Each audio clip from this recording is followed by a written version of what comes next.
The protests outside the home of Justice Kavanaugh continue. And while they're peaceful protests, it's a little disturbing, this idea that the left is able to show up at your house. You would think that there would be proper venues for these protests, but you wouldn't be able to come and harass someone where they live.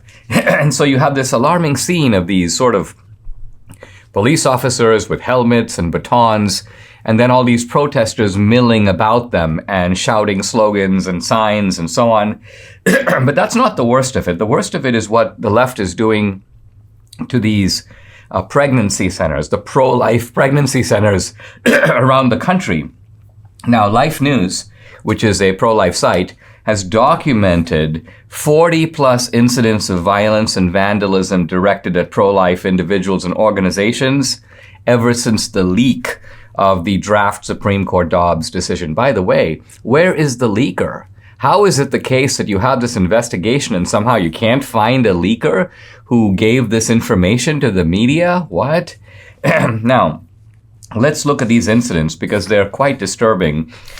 Houston, early May, Holy Rosary Catholic Church vandalized, and the pastor, Pastor Harris, says most definitely it's a result of the leak that came out last week. So a Catholic target, but on by the pro-abortion activists. In early May, Manassas, Virginia, vandals defaced a pro-life pregnancy resource center, writing graffiti all over the building. Abortion is a right. You people are liars. A whole bunch of incidents in Texas.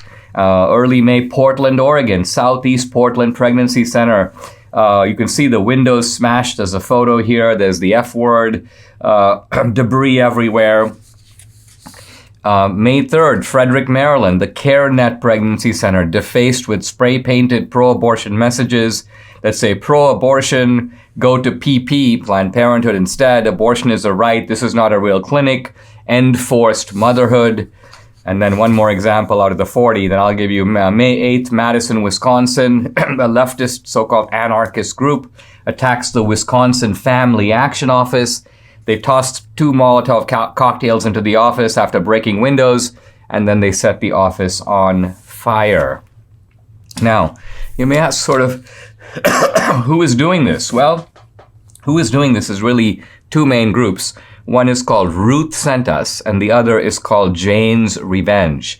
Now, Ruth Sent Us is the group that was doxing these Supreme Court justices and other judges, trying to release the addresses of where they live and sort of private information online. Why? So that it can become targets of harassment.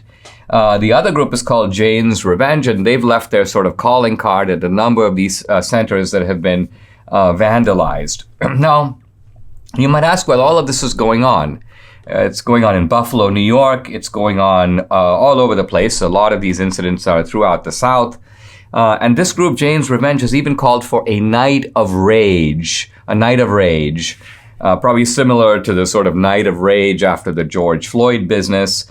And this is really, you can see, this is, if you want to know what domestic terrorism is, here it is. It's occurring in an organized way by an organized group. And where is Merrick Garland? How many arrests have there been so far from these 40 incidents? Here's the answer. 0. None.